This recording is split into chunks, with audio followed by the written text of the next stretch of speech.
Tonight, what we wanted to do, if you haven't noticed yet, we're trying to frame the next day with the evening before's presentation.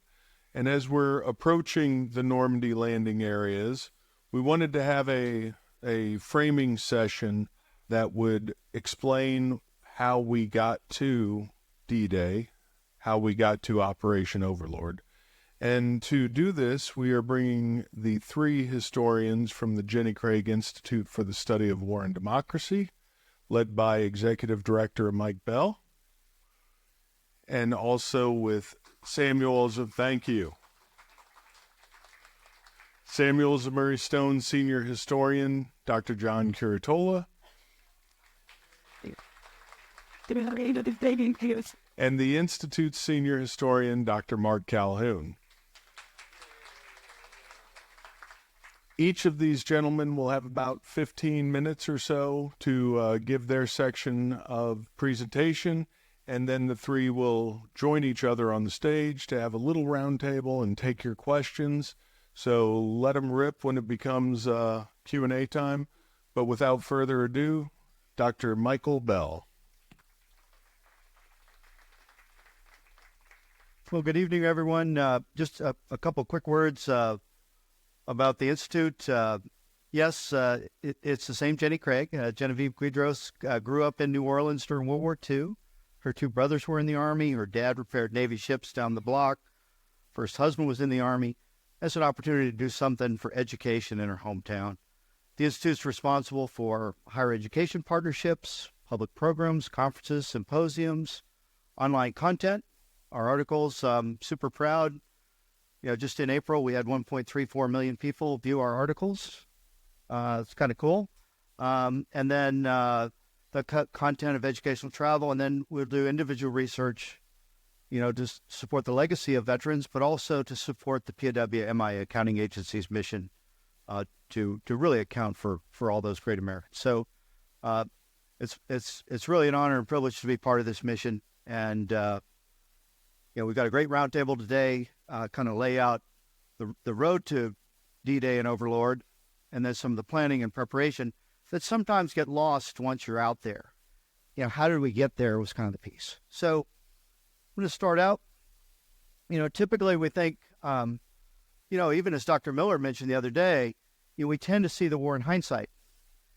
We know the outcome of the war and we know D-Day, and instead, those events were not certain to the participants. The Anglo-American allies, the road to the Second Front was certainly not a direct one. Now, within this, there's two primary figures, certainly Franklin D. Roosevelt and Prime Minister Winston Churchill, but we'll continue on. So, FDR's watching the war in Europe. The United States is still in the grips of the Great Depression. Congress is unprepared to repeal the neutrality laws. He has a sense that not much is possible, but he really wants the United States to influence the outcome of the war. Very different than Woodrow Wilson wanting the people to remain neutral in thought. FDR is clear that they'll remain strict neutrality, but there's one side that he believes is morally right. He does believe, though, that things like aircraft orders for Britain and France might have a strategic impact. Indeed, if they had rearmed faster, maybe they could have avoided the war itself. He also has great faith with the onset of the war, the French army, the British fleet, the blockade would be keys to American security. Behind this is a belief that German economies fully mobilized for war in 1936, and that in many ways the German economy is overheating, and the situation in 1939 is akin to the situation in 1918, when Germany collapsed and the First World War ended. Now, we'll see, as FDR predicts right after the outbreak of the war in 1939, the possibility of, quote, a revolution of Germany itself by June 1940. Well, unfortunately, that aspiration wasn't going to happen. There's a quiet winter called the Phony War, and it's followed in April with Germany's attack on Denmark and Norway, and then on May 10th, a pretty massive attack into the Netherlands, Belgium, France, to set up the Battle of France that many of you saw today. That's also the day that the British government falls, and Winston Churchill is asked to form a new government. Now, the first phase of the Battle of France, as you heard, the Netherlands capitulates relatively quickly after the bombing of Rotterdam. The German army cut off the Belgian army, will capitulate. The First French Army, the British Expeditionary Force. And then very narrowly, they'll be evacuated from Dunkirk. FDR tells his cabinet on the 9th of June, so just a couple days after Dunkirk, if France could hold out for 3 weeks, they will be able to win against the Germans. Of course, they didn't hold out, and the possibility of that really causes some reassessments. The French army is overwhelmed in the second phase of the battle. The Third Republic collapses. A new French government under Marshal Pétain signs an armistice with Germany and opts for collaboration in the path ahead. Major elements of the French fleet are interned, but the threat of them falling into German hands remains pretty constant. The convoys would have been in incredible danger. In the deal, Germany occupies western and northern France. Now, the French collapse really causes a reorientation in Washington. What does that look like? If we think about it, some of the assumptions now are really up against some scrutiny. And FDR will pencil into the Democratic platform that summer, as a presidential year, the U.S. will not participate in foreign wars, except in case of attack. Now, many felt that war does threaten the United States, and Roosevelt orders mobilization measures. He signs into law the Peacetime Draft, the Two-Ocean Navy Act, massive expansion of the Air Corps, with goals of 50,000 aircraft produced a year. The Army's going to form its first armor division, begin stateside training in the process. But before the fall of France, Army planners had always assumed at the War College that the front would stabilize. And just like in World War I, there'd be a stable front, and the American Expeditionary Force would flow into French ports. You'd have air bases in France, and it'd be a very different scenario than what came.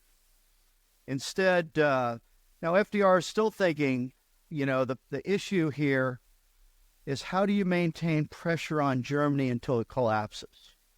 Believes that perhaps economic sanctions, blockade, especially the blockade of fuel. And he informed the War Department that if the U.S. had to enter the war, it'd participate with, quote, air and naval forces only. Again, another hopeful position. Now, in the process, Churchill's going to appeal for help. FDR will continue under cash and carry the production and shipment of American material, especially aircraft, to Britain. But soon in the fall, Churchill will inform Roosevelt that Great Britain will soon be broke. You can't have cash and carry with no cash, right? And so the president starts to use his Article II powers and crafts a deal for the transfer of 50 World War I-era destroyers to Britain for a string of bases that Roosevelt says strengthens the Monroe Doctrine. Now, it's interesting. Some in the British government characterize the American deal as gangsterism. It's a pretty tough bargain with all these bases, but Churchill accepts. And at that point, he wants greater U.S. involvement in the war. It's worth noting, I think, in the summer of 1940, he had a conversation with his son that he quipped that he had the formula on how Britain will win the war. And his son asked, well, Dad, how is that? And he rubbed his face and says, I shall drag the United States in. And so you have two different kind of visions here for how this war might go. At the end of 1940, Roosevelt's going to announce the United States will become the great arsenal of democracy for Britain and the countries fighting aggression. Over the advice and counsel of his military leaders, he really believes that American industry can mobilize to meet the needs not only of America's armed forces, but also of all those allies fighting aggression. Lend-Lease is rolled out as a bill that keeps America out of the war. Characteristically, it's labeled H.R. 1776.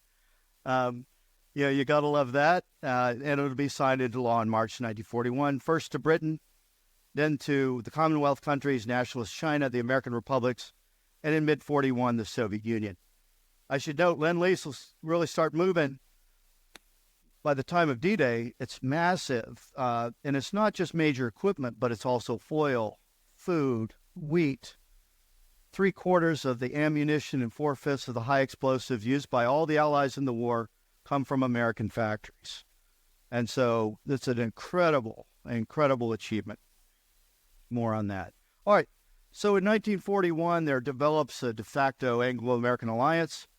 What the Assistant Secretary of State calls that peace where you're neither at peace nor war, this steady gray area where you're not a formal belligerent, but you're everything but. And American military planners start to look at the possibility of U.S. involvement in the war against Nazi Germany, Fascist Italy in Europe, and Imperial Japan in the Pacific and the Far East. The Chief of Naval Operations, Admiral Harold Betty Stark, he's behind Churchill in this photo, as starting to assess the various scenarios, and the scenario D, or dog, really looks at a defeat of Germany first as the basis for a strategic priority with a strategic defense in the Pacific. And he'll send a memo to Roosevelt advocating that. This will be the basis for the Germany first strategy that we'll see for the war. And this will set up other conversations. Then in September, Roosevelt will sail to Newfoundland for a summit with Churchill, the Atlantic Conference.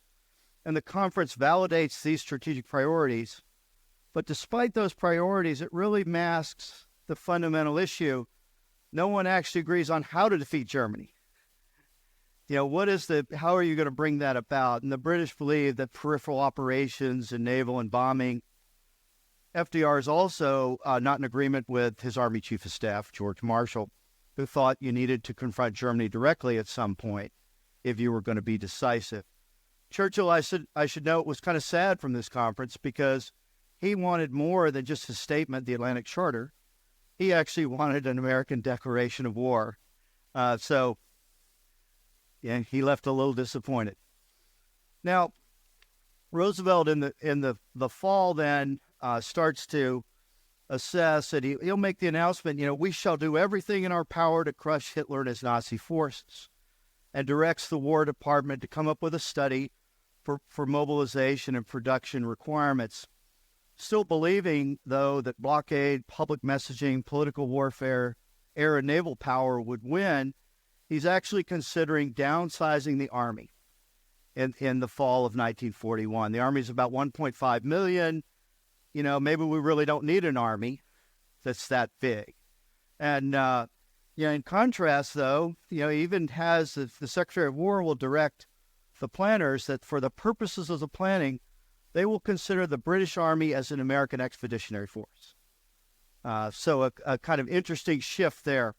But in the summer of 41, as part of the production requirements, the War Department takes a different view and instead looks at manpower mobilization and force application and comes to the idea ultimately that we'll have to reject the belief that Germany can be defeated by sea power alone, that land attack would be required for decisive results against Nazi Germany. Now, Secretary Stimson, at first he says he was appalled by this report, the size of the military and what it would take, but ultimately said he was persuaded by his sound logic. And he said, quote, it was a very educational and very helpful, good educational piece. The president, however, saw it a bit differently. As he told Simpson, that basically his concern was what would happen if his critics in the isolationist press got wind of this message, and that he rejected the Army's proposals.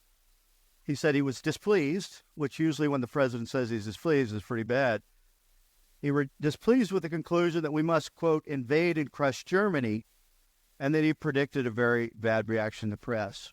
Well, it's leaked first week of December 1941 by the Chicago Daily Tribune. And, the administration tries to pass it off as kind of prudent military studies for all eventualities. And then, of course, Pearl Harbor happens, and it's quickly lost in the shuffle. Now, in the wake of the Japanese attack, Germany and Italy declare war on the United States.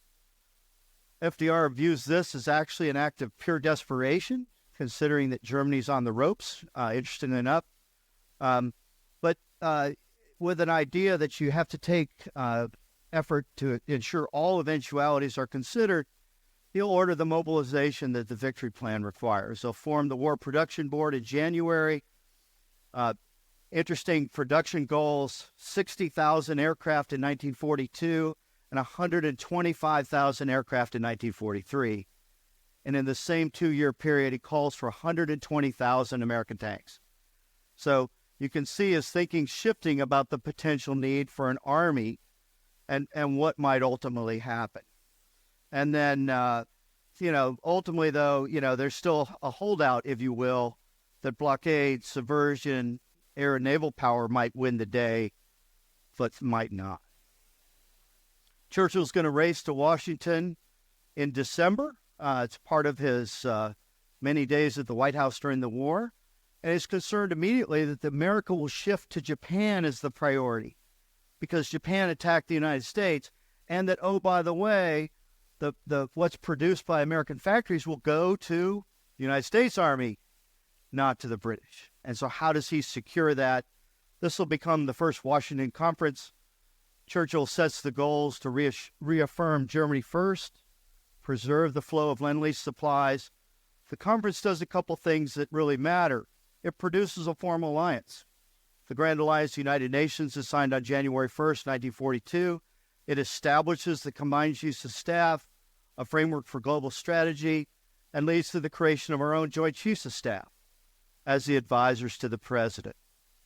And at Arcadia, the Allies agree on a cross-channel attack in principle, but in the meantime say we have to wait till the conditions are right.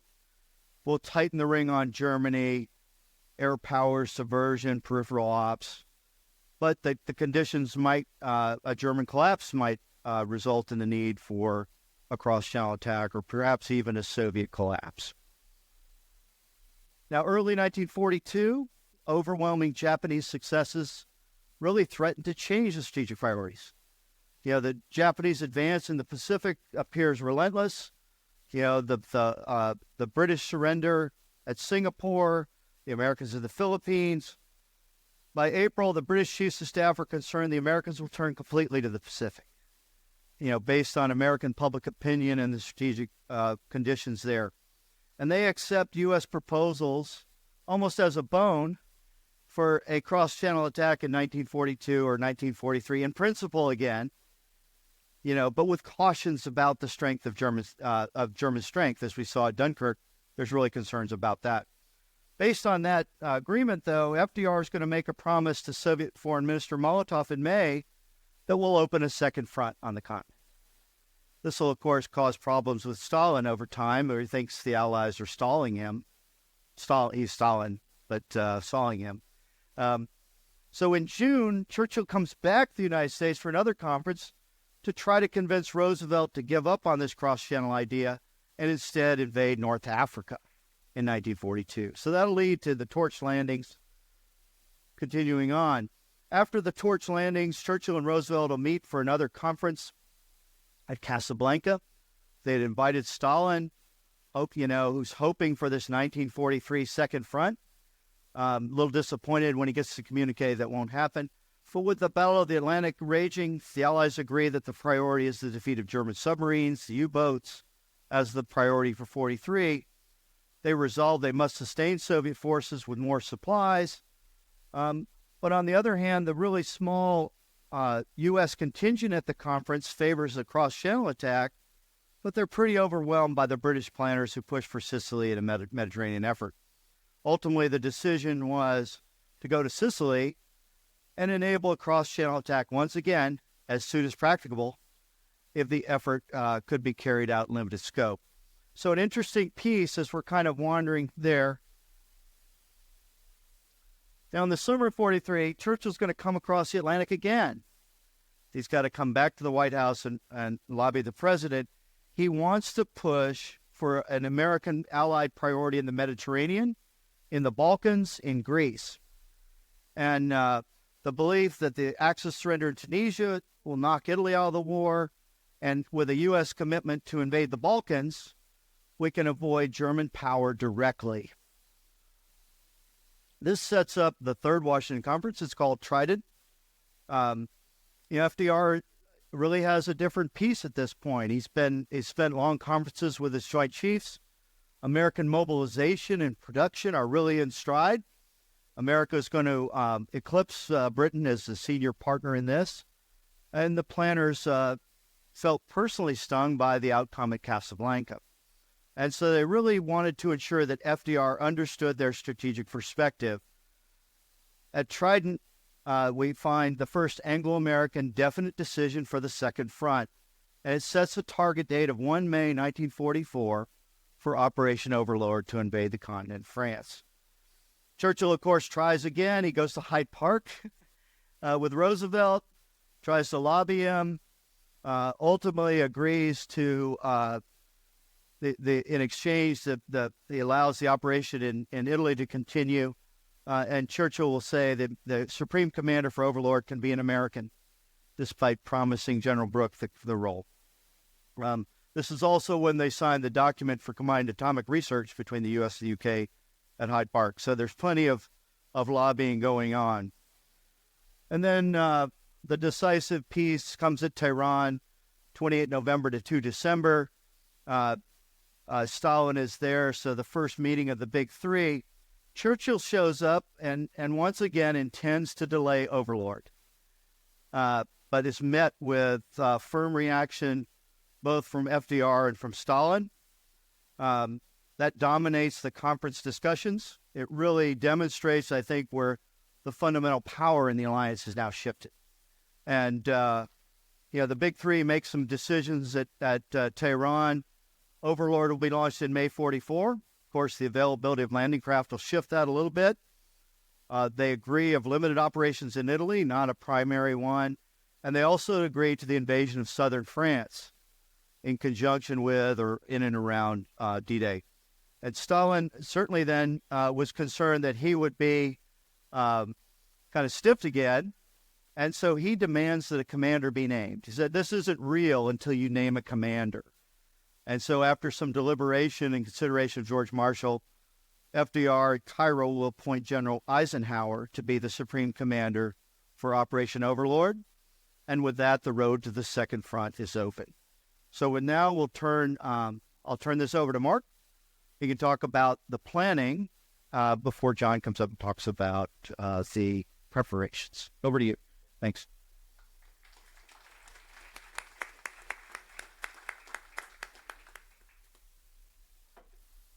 Okay, so first I should probably explain what those acronyms are. The second one I know you know, Shafe. The first one you might not be familiar with. It stands for Chief of Staff, Supreme Allied Commander. And that's what I'm going to talk about. So Mike laid out the strategic context of what took place. While these high-level discussions are happening, there's a concept that's been developed. There's a commitment made to do this invasion. But somebody has to actually plan this thing. How are we actually going to do it? And that's what I'm going to focus on, is how that takes place.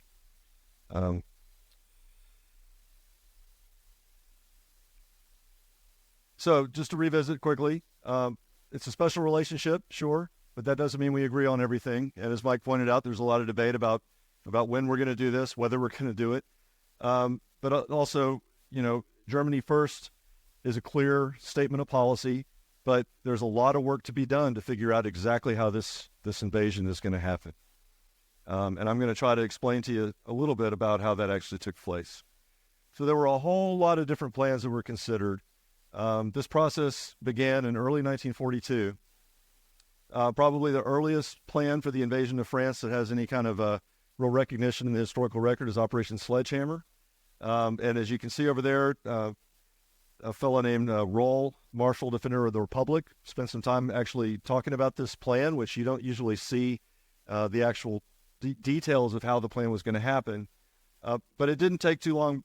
I mean, General Marshall was a big proponent of Sledgehammer, an early invasion in 1942 of France. But it didn't take too long for us to realize that this probably wasn't going to work out. And there were a number of reasons for that. It was supposed to be an emergency cross-channel invasion to relieve pressure on the Red Army. And really in the initial stages of planning for the reentry into Europe, one of the assumptions of all of these different plans was that there's going to be some kind of weakened state of the enemy that we're going to take advantage of. And so the planning is done in those kind of conditions. And even with the enemy in a weakened state, the Marshall and Eisenhower worked for him as a planner at the War Department. They saw the odds of success of Sledgehammer as about 1 in 5. But they thought, given the conditions, it might be worth it to risk that if we have an opportunity or if we need to do something to keep the Soviets in the war, because we know if the Soviets leave the war, we could be in real trouble.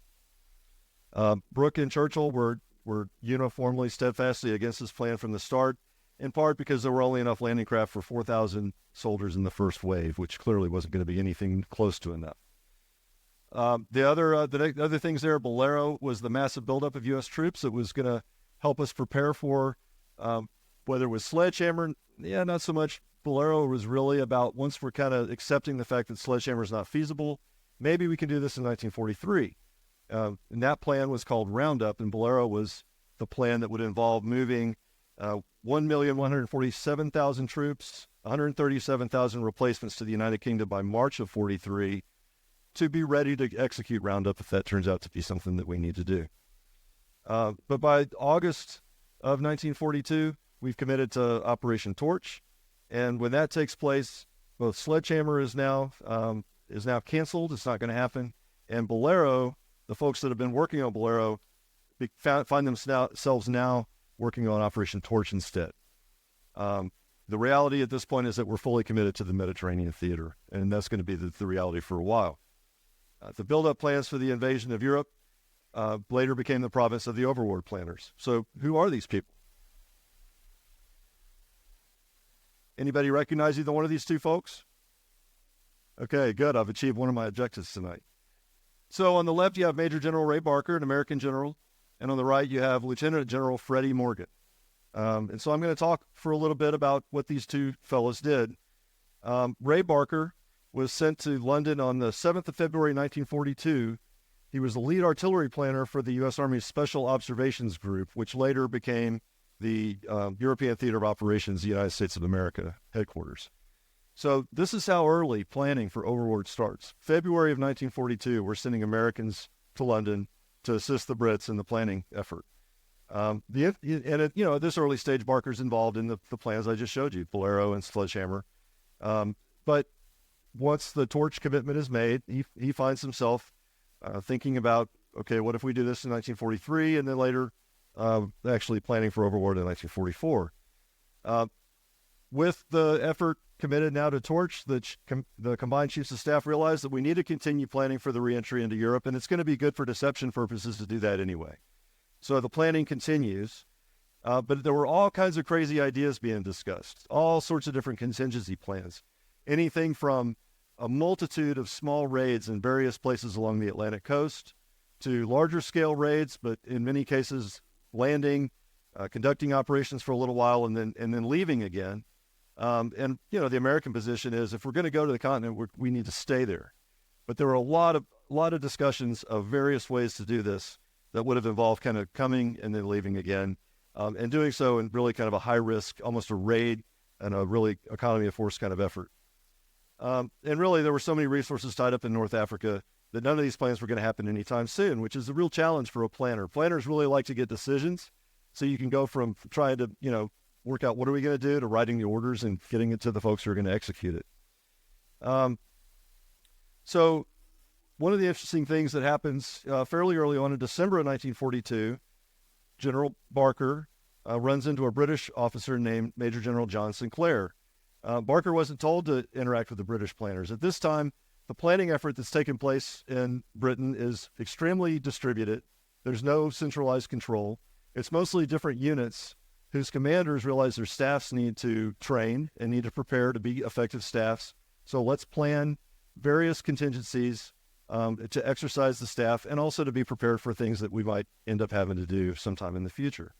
So on their own initiative, Barker with this British officer, General Sinclair, who I haven't really been able to find too much information on. Planners don't get a lot of attention in the press or in the media, but they developed a plan called Operation Skyscraper. And this plan was really different from the plans that had been developed before. It envisioned landings in Normandy opposite Caen and on the Cotentin Peninsula. Sounds familiar. It anticipated a strong resistance by Germany rather than a weakened enemy. So we're actually going to go in against a powerful enemy force, which means we need a large, powerful invasion force.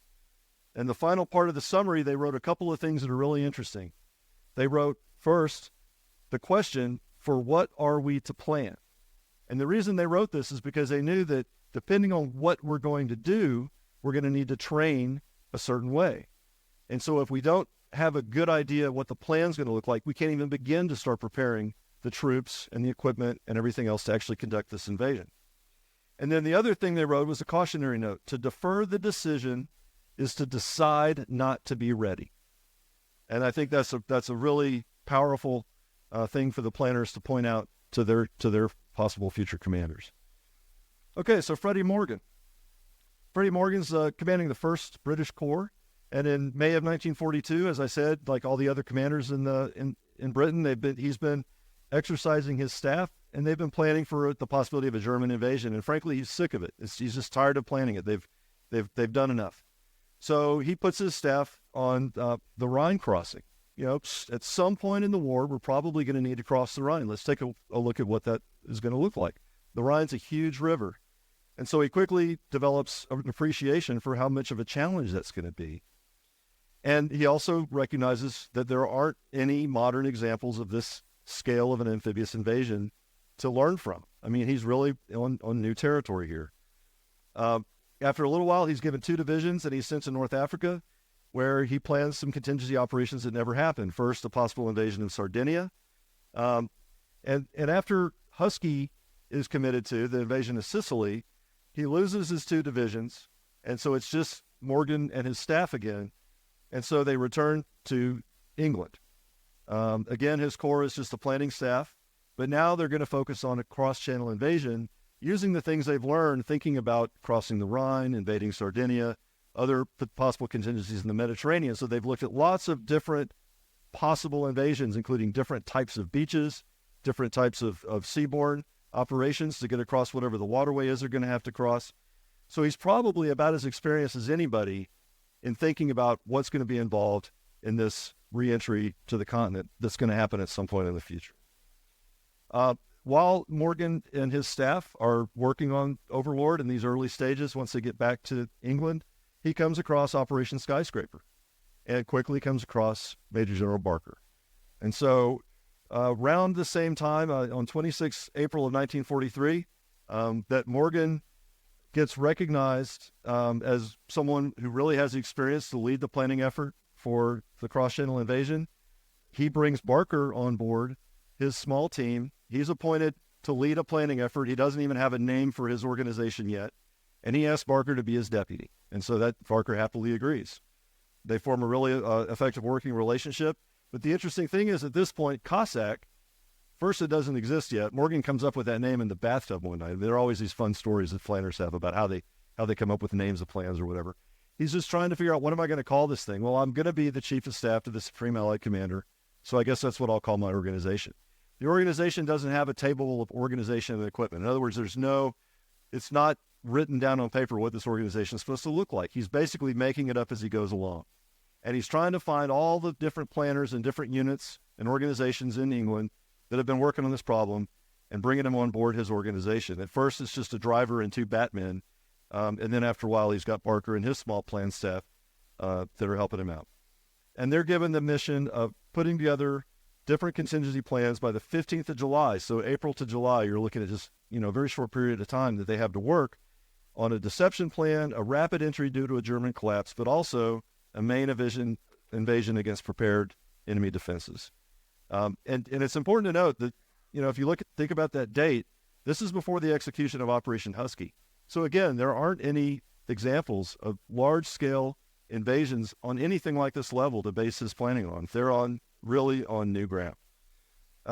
So Morgan had a lot of really important ideas about how this needed to work. He understood that this needed to be a joint effort. It needed to be a combined effort. But he also knew, you've heard about the multitude of airborne operations that are planned once we get to Normandy, but then they're never executed for various reasons. That's extremely frustrating for planners. You put a lot of effort into developing a plan, and then you just have to put it in the trash bin or the burn box because you're never going to be able to execute it.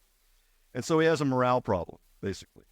And so he has to somehow get these planners to realize that, this is actually going to happen someday, and this one that we're working on is going to be the real deal. So he does a great job of motivating these planners, and he also does a great job of bringing everybody together that needs to be involved, figuring out where the talent is, and getting them on the same page. The other thing they did fairly early on, there's this debate about, are we going to invade at Calais or are we going to invade somewhere else? Normandy being the other main candidate. And he realizes, well, the best way to do this is to get everybody together in one room and have an objective debate about it. So he actually sets this up, a debate, where everyone comes in and they talk about it. And then in June of 43, he stages a conference called Rattle, where they work through many of the issues related to the plan. And one of the interesting things, I could talk about this for a while, but one of the interesting things is you've heard about the mulberries. So one of the things that the mulberries required was a seabed that was appropriate to moor them. And that was actually the tipping point for some of the people who still thought Calais was going to be the right place to invade, because Calais would not have worked for mulberries and Normandy would. And so that actually helped convince some people that Normandy is going to be the way to go. Okay, so real briefly, we know that at Tehran, this is where we commit with Stalin in the room to an invasion on May 1st, which ends up being a little bit later than that. And it leads to the appointment of General Eisenhower to lead this invasion. So he appoints his staff. He brings Montgomery on board as his overall land commander. And on the 27th of December of 1943, Eisenhower and Montgomery meet, and they talk about the Cossack plan. And Montgomery and Eisenhower agree that it's a little anemic. The size of the beaches is too small, and the size of the landing force is too small. So after they have this discussion, Eisenhower says, okay, I'm going home on some well-deserved leave. He went home for a few weeks, I think almost 6 weeks, several weeks, and leaves Montgomery to coordinate these changes. And Montgomery takes ownership of this plan, and he leads the effort of getting these changes put in place that he and Eisenhower discussed. So real quickly, you can see the Cossack plan on the left, 3-divisional assault. It's a really complicated command and control, plan, because there aren't enough headquarters to really make it clear and logical. So there are going to be changes in what high-level units, headquarters units are working for. When you look at the plan on the right, you have a larger force, 5 divisions landing over a 50-mile stretch of beach instead of 3 divisions over a 30-mile stretch of beach. The other things that Montgomery added to the plan, you have the airborne forces that are going to land behind the beaches, 3 airborne divisions. And then just a much clearer picture of how the plan is going to develop after the landings take place. One of the really important things I want to point out is the transportation plan. So I'm sure you've heard of the transportation plan. This was a huge debate about the use of air power to destroy the infrastructure that the Germans would need to move forces to the beaches to counterattack. And there was a clear awareness that this was going to result in civilian casualties. But there were, obviously, Churchill was very opposed to this. There was a lot of concern about it. But once de Gaulle approved the plan and said, this is military necessity, it kind of took that argument out from under everyone. And the decision was made to move forward with the transportation plan, which turned out to be extremely important to the success of the invasion. The other thing I just want to point out real quickly, see if I can get this thing to work. So see right here, British-Canadian shield. So you might hear this referred to sometimes as the hinge. There's been a lot of debate about whether Montgomery really envisioned this as being the point where the Allied line would pivot and turn to push east. It also would be the key point where we would tie up the German panzer forces, the strength of the German potential counterattack force, so the Americans would have an easier way through the hedgerows. I think a lot of that debate has centered on whether or not Montgomery used the word hinge. And I can honestly say I'm not certain whether he did or not, but I'll tell you a couple things that might help with this debate. One is, if you look at Montgomery's notes from the rehearsal at St. Paul's, he said the British and Canadian forces would contain the maximum enemy forces facing the eastern flank of the bridgehead, while U.S. forces, once through the difficult bocage country, would thrust rapidly towards Rennes, seal off Brittany Peninsula, and wheel toward Paris. General Bradley in Soldier's Story is even more clear, and he basically points out that Monty made what was strategically an important division of labors, but also a sacrificial one. For while we tramped around the outside flank, the British were to sit in place and pin down Germans. Now, this is the early Bradley autobiography. The later one, he's not nearly as generous to Montgomery. Really, it's actually a very fun exercise to sit down with a soldier's story on one side and a general's life on the other, written about 10, 15 years apart, 12 years apart, and to see how much differently Bradley tells the story once Montgomery is dead and the American public has become so anti-Montgomery in the way they view all of this. Okay, so real quickly, I just want to do, what happened to these folks? So when in late summer to fall of 1943, Marshall thinks he is the leading candidate to be the Supreme Allied Commander. And he hasn't talked to any of these folks that have been planning Overlord in England. So he brings Freddie Morgan on what's going to be a 5-day trip that ends up being a 6-week trip. And during this trip, Morgan even spends an hour one-on-one with FDR, briefing him on his planning effort. Pretty remarkable. He also offers Morgan the job to be his chief of staff, and he offers Barker to be his G3 if he is appointed Supreme Commander. Barker said, sir, I like working for Morgan so much, I just want to remain his deputy. Well, we know that it didn't work out this way. Eisenhower becomes the Supreme Commander, but Freddie Morgan, over here on the right, that's him right there, he becomes Beadle Smith's deputy. He's the deputy chief of staff to Eisenhower for the campaign in Northwest Europe.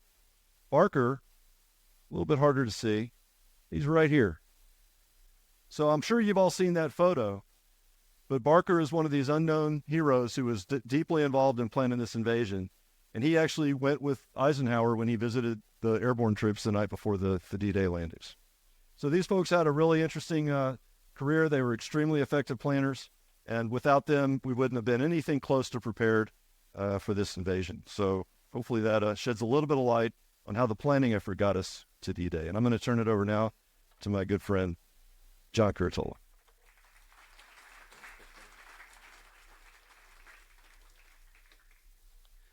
I guess I get the bat cleanup tonight.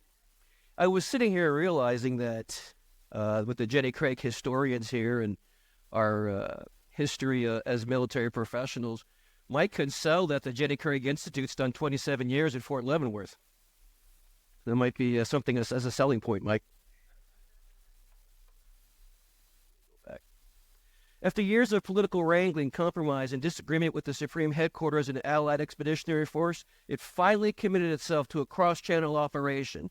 According to the mission statement, the lodgement area must contain sufficient port facilities to maintain some 26 to 30 divisions and enable that force to be augmented by follow-up shipments from the United States and elsewhere of additional divisions and supporting units at the rate of 3 to 5 divisions per month. Given this tasking, the Allies were clearly going to have to build up and maintain the biggest beachhead of the war. This would require all the functions of amphibious assault, which I talked about the other night, and exercised on a scale never seen before. Fortunately, by 1944, the American industrial machine was fully ramping up, and the production of material for the operations in both the Pacific and the European theaters, with both the draft and volunteers filling the ranks. With this manufacturing manpower bounty and the scale and scope of Allied amphibious assaults grew in both theaters.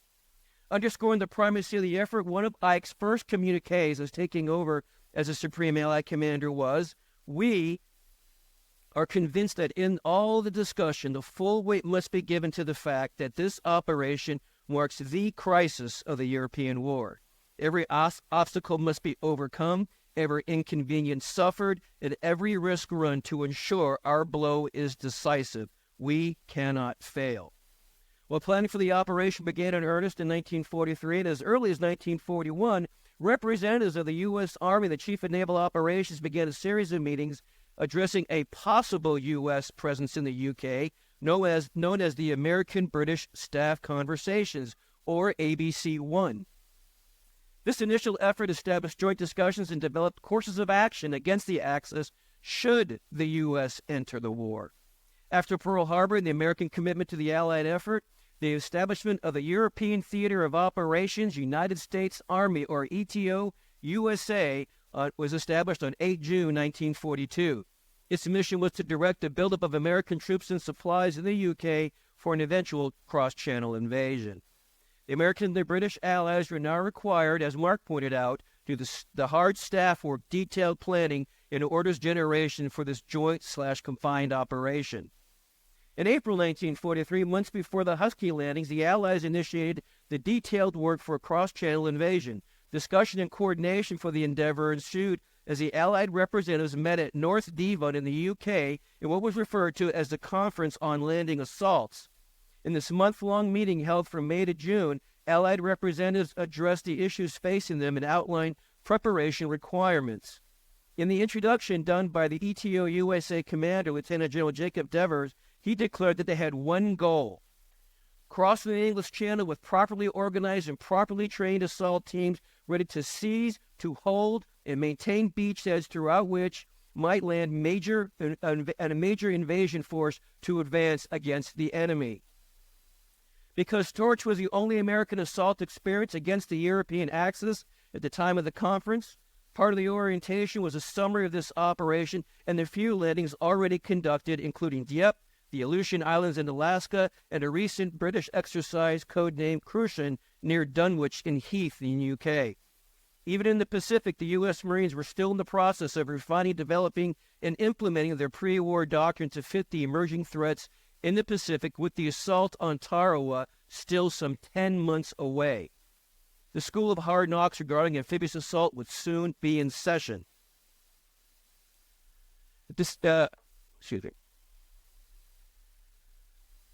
By May 1944, however, 1.5 million U.S. troops had arrived in the UK, along with 5 million tons of cargo, over 4,000 ships of various classes. This also included 27 infantry divisions, 11 armored, 4 airborne, 8 separate parachute regiments, 4 armored composite groups, and 1 light armor group, along with 2 ranger battalions and a partridge in a pear tree.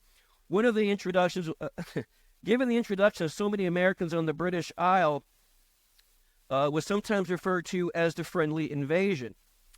Many of these initial divisions were located at places like Bristol, Taunton, Tenby, Tavistock, Blandford, Brentford, and Tiverton. Built in what was referred to as sausage camps, because this was the general outline of the camps that they were built in before debarkation. In southern England, dozens of these bivouac sites dotted the once quiet and placid English countryside. Such placements strained our two nations' close and special relationships. When given passes for off-base travel, the Americans invaded the many cities, towns, and villages of southern England.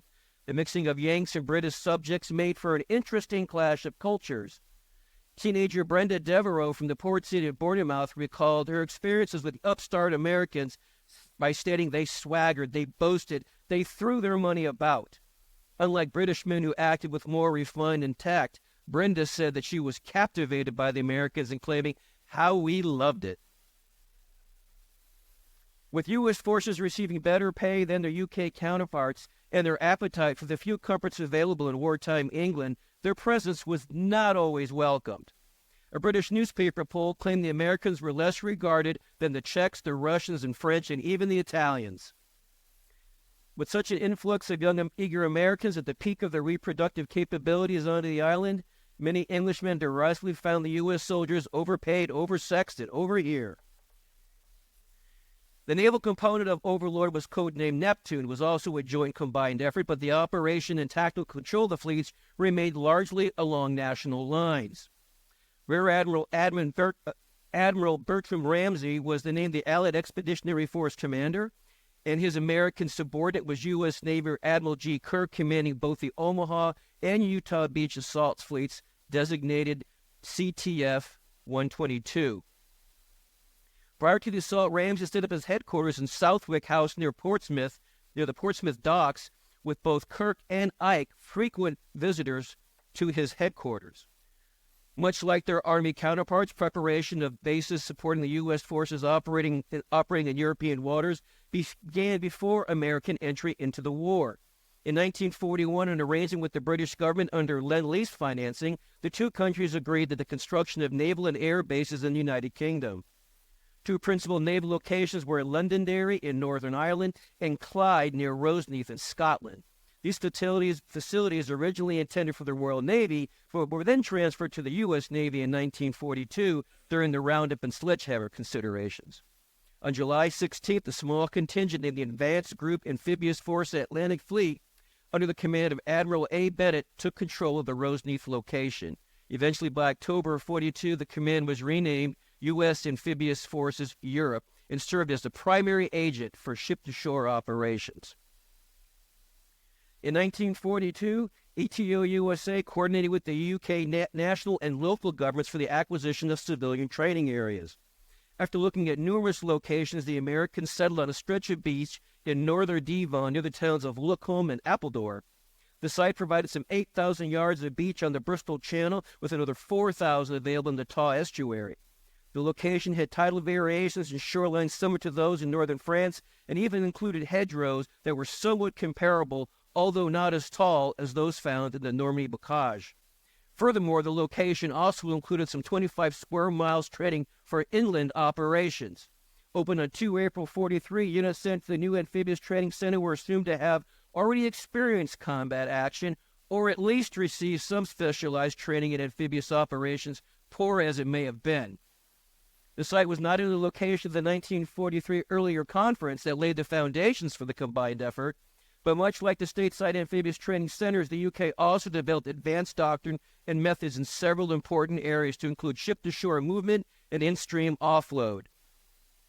However, this was not the only training site established. Scores of others were set up at Roseneath, Falmouth and Cornwall, Dartmouth, Tigamouth, Salacombe and Devon, Milford Haven, and Penarth in South Wales. The Roseneath and Dartmouth locations alone saw extensive naval surface fire support training and exercises.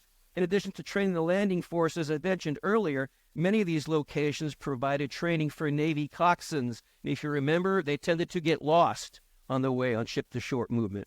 But perhaps the most important training was established in southern England within Lyme Bay within the English Channel. Royal Navy commanders in Plymouth made the necessary arrangements in September 43 for the creation of an amphibious training beach located in Torbay on the southern Devon coast that served as a new amphibious exercise area. Creating the Slapton Sands training facility forced thousands of British subjects to evacuate their ancestral homes, villages, and lands in as little as 6 weeks. This meant the movements of over 30,000 acres, 6 parishes, along with the closure of 180 farms. It was an enormous undertaking, but the expenses paid by the Crown and by the U.S. government. This area, about 5 miles square, will be used for live fire exercise combined with ship-to-shore movements. With the first landings occurring at Slapton Sands in January 1944, Overlord assaults used this location as the far shore for pre-D-Day exercises.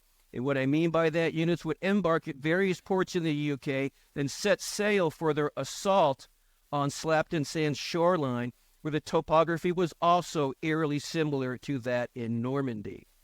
Exercises reflected scheme of maneuver for naval assault. The larger ships, the LSTs, and the amphibious cargo ships, the AKAs, and attack transports would remain offshore during the assault's initial phases, while the smaller landing craft went ashore, carrying men while under fire.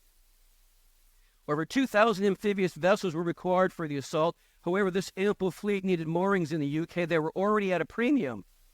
Construction for new facilities was completed by November 43 with approximately 1,100 moorings and anchor berths along quays and wharfs, resident in various ports and harbors. In the English Channel alone, several ports housed up to 7 transports, 82 LSTs, 143 larger landing craft, and 565 smaller ones. Even more impressive was that by invasion day, maintenance facilities ashore could service up to a fifth of the amphibious force at one time.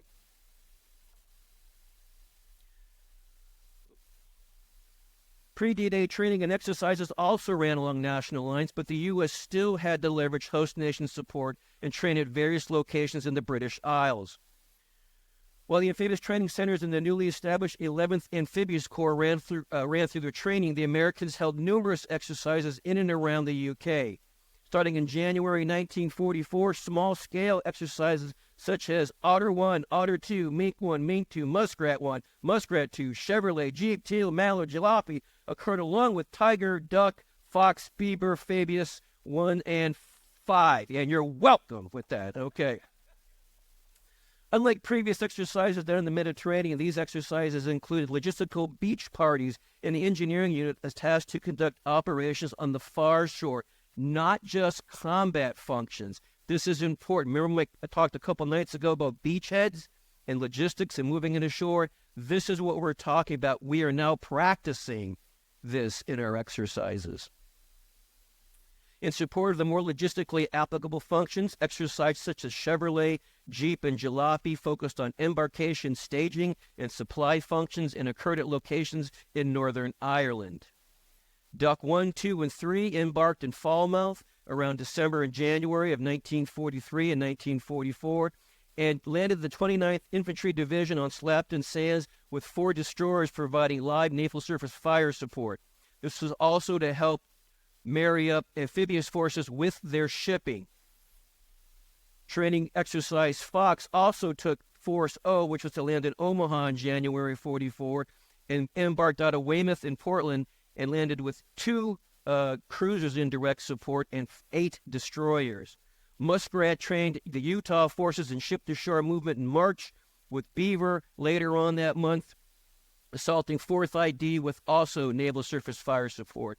Tiger landed most of the 4th Infantry Division and 7th Corps on the Slapton Sands area, and during the April 27th landing, actually experienced combat operations as German E-boats attacked the amphibious force, forcing the loss of 2 LSTs, 1 damaged, and killing approximately 800 servicemen. From that operation, the amphibious task force learned to have better communications and extended use of life preservers. The last big exercise was Phoebus from 3 to 6 May, was a full dress rehearsal for the Omaha landings with the 1st Infantry Division with 9 destroyers along with other ships. Despite all these training evolutions, exercises, and preparation, Ike was still worried about the landing because nothing was for sure. And here you can see his failure message, and many of you have probably read that already. With all the organizations and exercises described, this was merely the tip of the iceberg, folks. Countless people were involved and contributed. While the many efforts on June 6 failed for various reasons, the system built by the U.S. and U.K. and that alliance had sufficient flexibility, redundancy, and training en masse to overcome external and internal functions. This alliance set the framework that would eventually result in VE Day, but also create a lasting and cordial legacy between the two nations that lasts today. Thank you.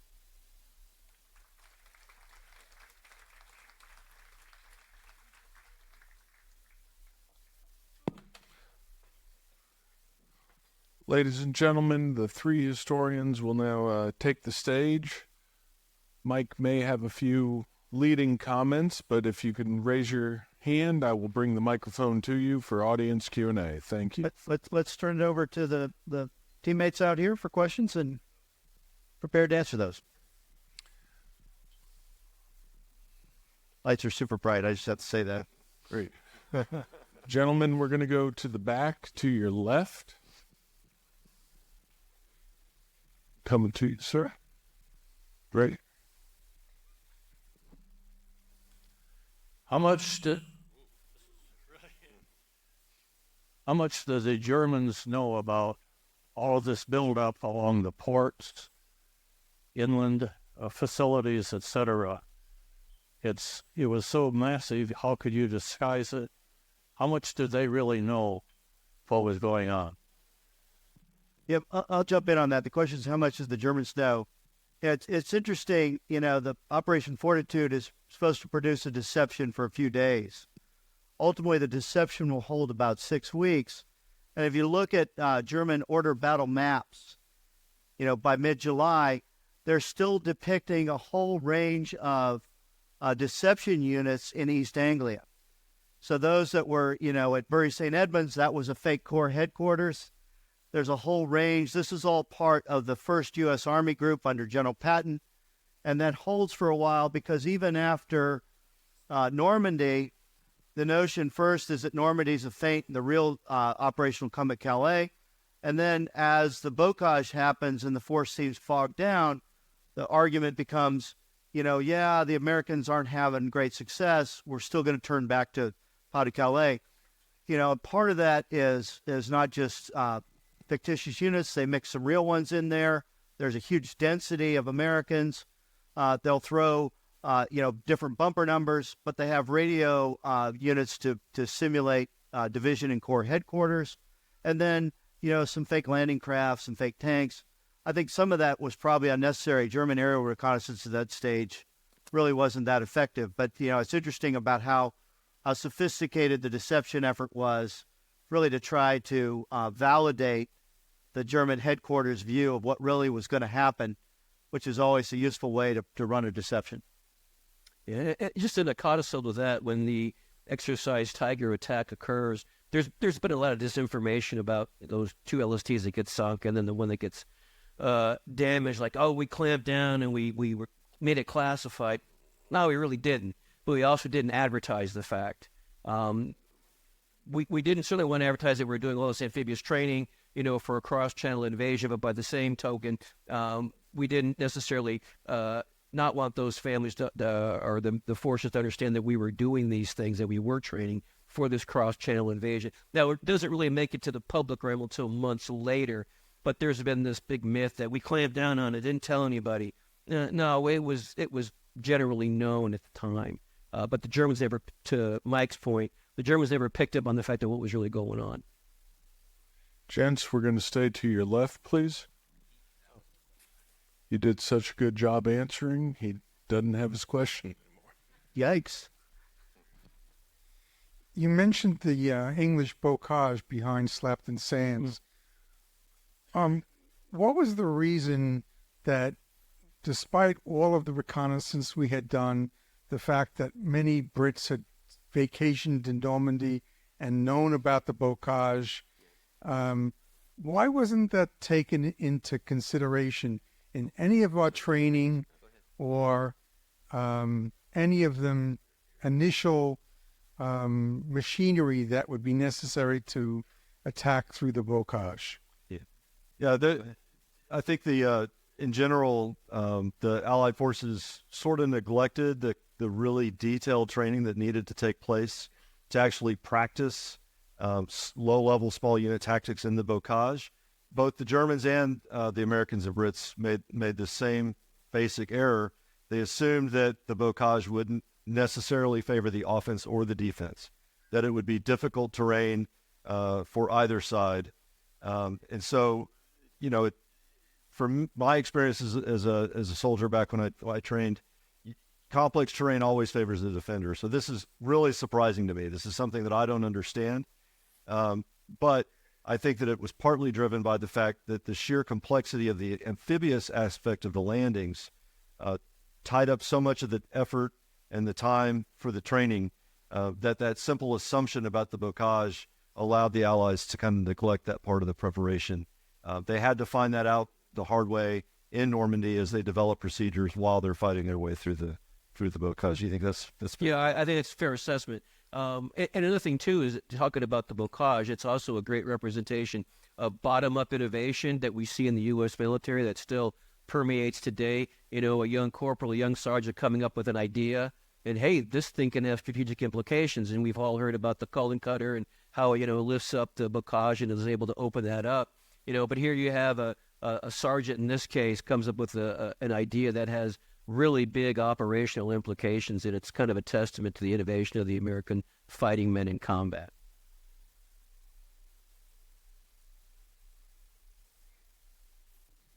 Great. We're going to go up to the left. This year? Here you go, Ben. Hi. There's a lot of different unique names for all these different operations. And I don't know who comes up with these names, but I'm interested in the name Overlord. Why was that? What is the significance of the name Overlord? And who comes up with these names? I can answer that part. Planners and their commanders come up with the names. Sometimes the names have themes. When I was the assistant chief of staff for plans for the 101st in Iraq, we decided that all of our large scale, all of our major operations would be named after 101st operation during World War II. Yeah. So we use that as our theme. It just happened to be. But they're not always themed, but you develop a name, and the name really is sort of irrelevant in a way unless you want it to signify something. But if it does signify something, then that can give away to the enemy something about what the plan's all about. So as far as the significance of Overlord itself, I've never heard about any specific significance of Overlord itself as a name for the operation. It's, as far as I know, it's just it's the next name in the list of names we're going to use for a planning effort. It's a pretty cool name, though. It's pretty cool. The naval effort, the whole naval assault is Neptune. And so there is a little thought to that. Who actually pens the Overlord one? It's a great question. I'm not sure I know. I don't know that anybody knows it. It was probably some major or non-commissioned officer in one of these planning organizations in England. That's the DU thing. We Overlord what's the name? Well, I mean, you can, as the Supreme Allied Commanders plan for the invasion of Northwest Europe, they have this overarching plan that subsumes the other ones. I think it works well in that case because there's supporting plans all within that for each of the components and each of these pieces. But I think it may be happenstance that it's like that, or it was just great luck. But yeah, it's a military plan. It's much like John had that list, everything from Chevrolet to Fabius and Fox. I mean, I would. There might be something there, but I wouldn't give it too much. Yeah. The ones that were named after vehicles were largely embarkation exercises, so there is that little theme. But where you get Fox and Beaver, and I couldn't tell you. I know we had one CTF when I was in the Marine Corps, and our boss was a big baseball fan. And the number that they picked was Ted Williams' batting average for his lifetime, so that was how we got our designator. Could you address DEP in its role of any kind of info gathering or anything else? Yeah, well, of course we're going to go there, tomorrow and take a look at it. Well, what we're finding out there, at least let me see from the British perspective for the most, it's mostly a British Canadian, although there are some Rangers there. What we're finding out is about, hey, beach gradient is important, beach surface is important, being able to get your armor ashore. If you go to Dieppe tomorrow, you're going to see the thing is covered with these little pebbles, and just walking along those beaches, walking is difficult. Can you imagine carrying your pack and moving ashore and trying to get vehicles off that? So some of the things we're going to learn is about, the shoreline matters and the composition of that beach itself. There's also cliffs on either side of that beach that have fire right into the low area. So maybe you need to look at what the surrounding terrain looks like on this. And so there are a number of those nuts and bolts things that I talked about the other night that the Allies, we haven't quite learned that yet. Remember, we got a doctrine, but we got to massage this stuff. And so some of these things about those natural barriers that exist in amphibious assault do make a significant difference on where we're going to land this thing. And I know Mark has looked at, matter of fact, the decision to go from Calais down to Normandy. That's a conscious decision. Right, the seabed issue. And then, of course, the other really significant effect of Dieppe is it's in Churchill's mind and many other people's mind, it's a reason not to do Overlord at all. If we can defeat the enemy through the use of an air war complemented by an underbelly strategy, then by all means, let's do it, because we definitely don't want another failure like Dieppe. Yeah, and most people don't realize that even after Anzio, which is Churchill's brainchild, and of course it bogs down, he's still pushing for this underbelly strategy, even going up like through Austria, and pushing up through the Alps. And of course, we're like, what are you talking about? Or up through the Balkans, and so he's still pushing that plan, to Mark's point, that, they don't want to do this cross-channel stuff. Because remember Gallipoli, I talked about that the other day, and then you throw in Dieppe on here. See, guys, this stuff is hard to do. And if you're going into the Atlantic Wall along that part, it's going to get even worse. I would toss in two other kind of almost tactical. One is, how do you get off the beach? Dieppe, you're kind of stuck in some places. So you have to think about, what's my route off the beach, not just the beach itself. Mm-hmm. And then, are these beaches somewhat supporting, or is my force large enough? And you'll see the Canadian forces there are really outside of supporting range of each other. And so in many cases, they can be defeated in detail. And so I think there's some really tough lessons. If you're going to overcome Churchill's opposition to doing a landing, you better think through some of those things as well. And that's also a counter argument for the southern France landing. Even though we don't have enough vessels for that, the British argument is you're going to come north and then you're going to come south. And to Mike's point, a lot of British staff officers argue that they're not mutually supporting. They're too far apart from each other to really be coordinating. Our argument, or Ike's argument, who's a big proponent of the simultaneous landing, is that it's going to split the German defenses there in France. But again, the shipping equation is what pushes it back into August that Mike was talking about earlier. Gents, to your right. All of this was done in an era without computers. What planning tools were used for this incredibly complex mission? You know, it's amazing to me. One of the things I really love when I do research is the hand-drawn maps. And a lot of folks had almost an artistic ability or a drafting ability. But when you actually look at these planning documents, I mean, it's like an Excel spreadsheet made with a ruler and a pencil and lines drawn on a page. It's maps that are drawn by hand. They're very good maps. But in some cases they're turned into printed maps that are printed in quantity and distributed. But you're absolutely right. This is an extremely rudimentary planning process. You know, one thing I'll say about computers and planning, though, my career in the Army went from nobody had any computers except high-level staffs for very specific applications to eventually by the end of my career we all had computers. And we were told from the beginning, this is going to eliminate the need for paper. It's going to speed things up. It's going to simplify our orders, yada, yada. I'm sure many of you have seen the same thing in whatever organizations or applications you learned about computers in over your careers. And what we found was it really just generated many times more paper and led us to create more and more complicated orders, more and more detailed orders.